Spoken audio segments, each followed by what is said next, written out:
Welcome to the wizarding world of Harry Potter Ministry of Magic here at Universal Epic Universe.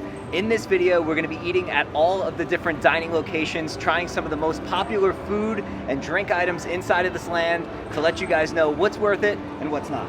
Yeah, I know they have a butterbeer crepe that I have been eyeing since the first time that we came here, so I really hope, crossing my fingers, that we get to try that today. We're both really hungry, so let's not waste any more time. We're going to head into 1920s Paris and get some food.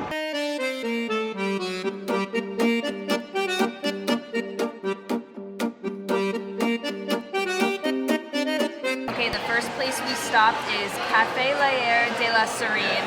Don't come at me if I said that completely wrong, but we got the lavender lemonade, so I'm going to give it a try. Oh yeah, there's not a heavy lavender flavor, which I actually like because I was worried. I don't really love lavender flavored things. It just tastes like lemonade, but maybe not as like sweet. It's good. I don't know if I would like run to get it again. I don't think it's anything like too special, but I like it. Tried the violet lemonade. I think it's really good, but we were just talking at the table that there's really no violet flavor to it. Like if you were to tell me this was just regular lemonade that they, threw some purple like food dye in, I would believe you. It's not bad. I actually like it better because I was worried that it was going to be too florally and we weren't going to like it. It's nothing like violet lemonade over at Epcot, like during Flower and Garden. If you've had that, that's a lot more florally than this. I would say if you like just plain old regular lemonade, you can order this and you'll enjoy it. Okay, so first up, I got the quiche Lorraine. It was $15.99. It's a savory egg custard baked in a flaky pie crust filled with bacon, Gruyere cheese, caramelized onions, Mornay sauce, and it's served with a house green salad. The salad is okay. I don't love all of these things. I don't know like what type of lettuce that is. I wish it was kind of just like regular lettuce, but it had a nice dressing on top. It was like a vinaigrette and really fresh like cherry tomatoes. The quiche Lorraine is really nice. I like that it's like it's lighter, like it's not gonna like sit heavy in my stomach, which I enjoy.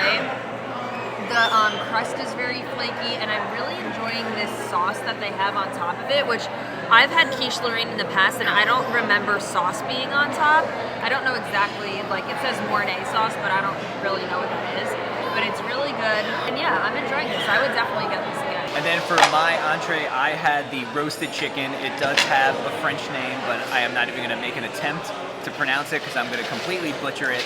Anything that's French in this land, I'm going to just destroy the name, so I apologize. I'm going to call it by the American version. This was $17.99. It comes with roasted fingerling potatoes and drizzled with tomato olive vinaigrette.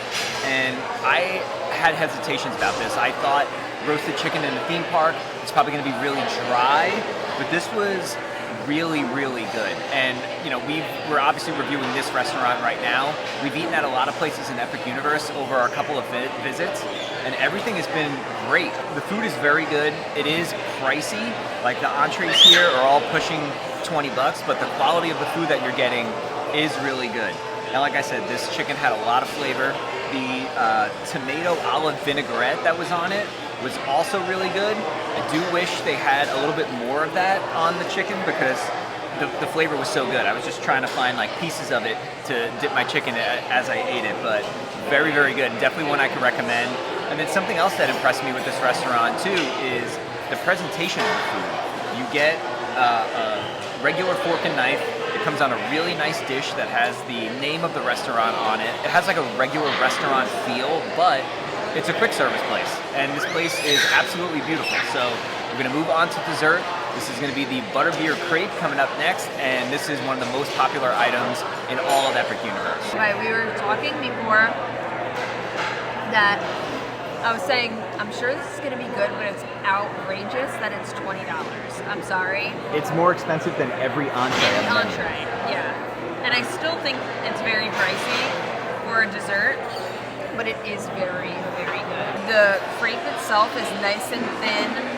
The filling tastes like butter. I was going to say buttercream, butterbeer.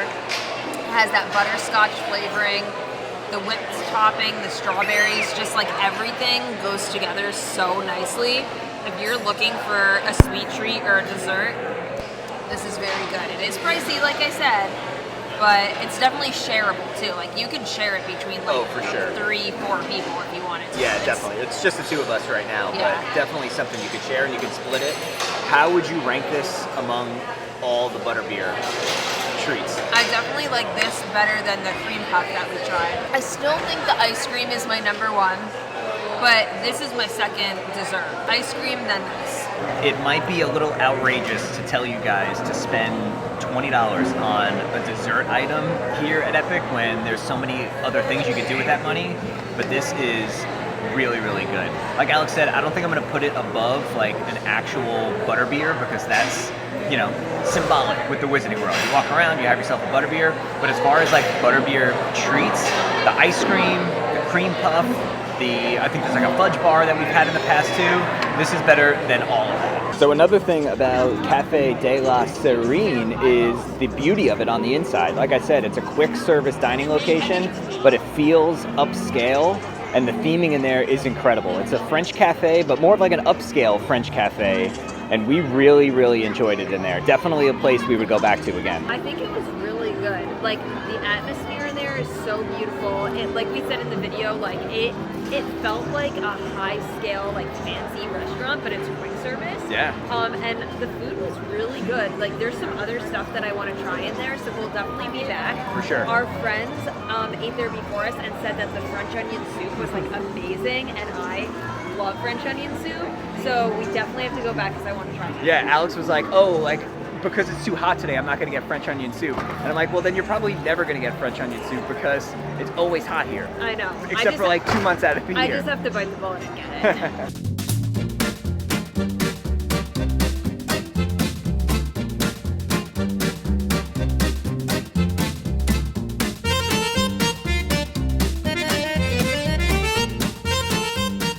Just like the other lands of the Wizarding World, Diagon Alley, and Hogsmeade, of course, there is a butterbeer cart here. You can get frozen, you can get regular, just like you can over at Universal Studios and Islands of Adventure. It is now a couple hours later. We're directly in front of the Cirque show. This way is where you enter the Wizarding World Ministry of Magic. So if you're looking at the stage show from where we are gonna turn this way and head down this little corridor over here. Might be a place that you might walk past, but there's another restaurant back here, and that's where we're gonna have dinner. So here we are, we're in this back little section of the Wizarding World. A lot of people are talking to the talking portrait over here, but right in front of us is Le Gobelet Noir, and that is one of 2 sit-down restaurants, or quick-serve restaurants here in the Wizarding World.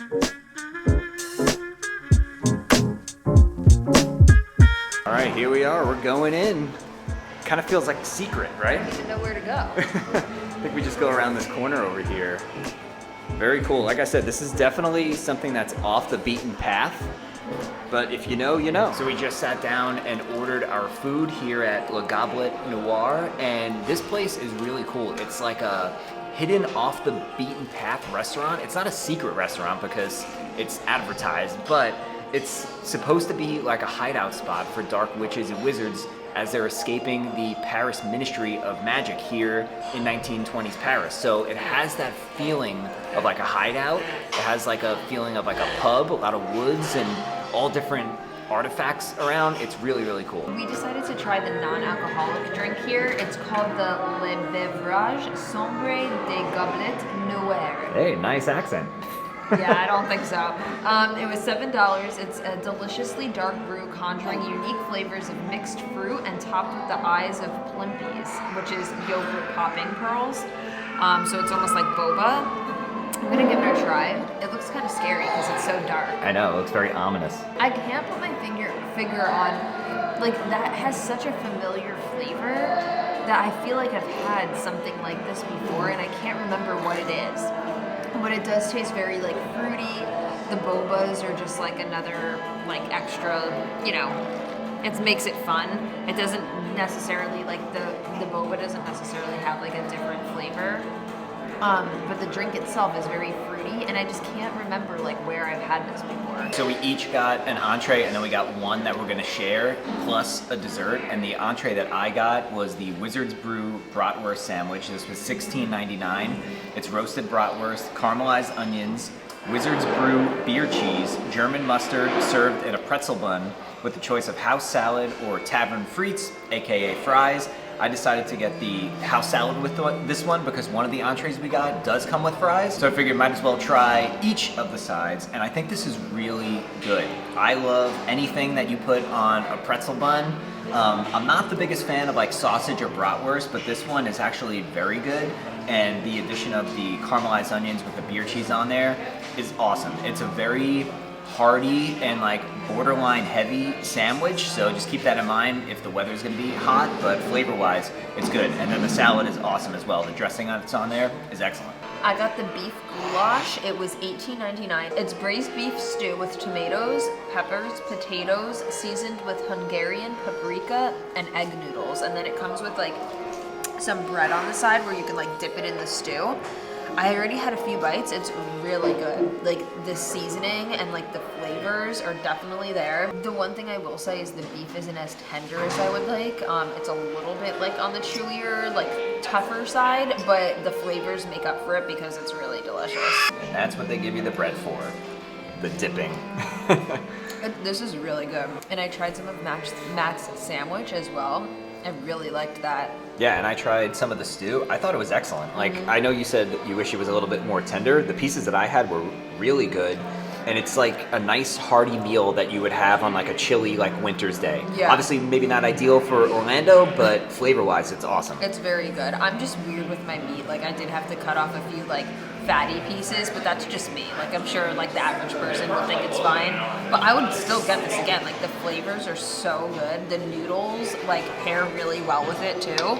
And then, as you can see, there's like all juice on the bottom and you can dip the bread in it. And then the entree that we got to split is the Jaeger Schnitzel. This was $17.99. It's a crispy pork cutlet, brown mushroom gravy, and tavern frites. Yeah, the pork schnitzel is not bad. It's just the most plain out of the three dishes that we've had. Like the bratwurst one had a lot of different flavors, the onions, the cheese, the beef stew was really good as well. It had a lot of like heartiness to it. This is fine if you're a little bit more of like a basic eater. The taste is good, the flavors are good. I would just rank it third out of everything that we had so far. And last but not least, we got the baklava for $6.99. This was pistachio, walnuts, vegan anglaise, and coconut nectar. Baklava review. Very good. And I was telling Alex, I don't know if I've ever had baklava that had like a coconut flavoring to it. I don't think that's how it's traditionally made, at least the ones that I've ever had in the past.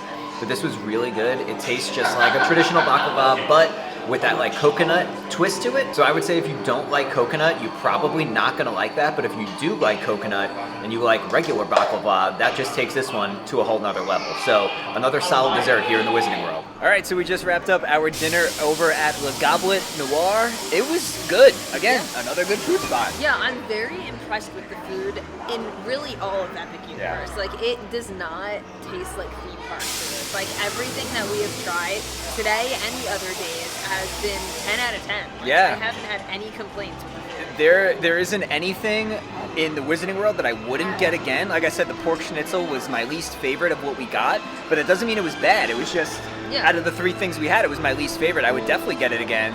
Literally, all the food we've had in Epic is good. It's elevated theme park food.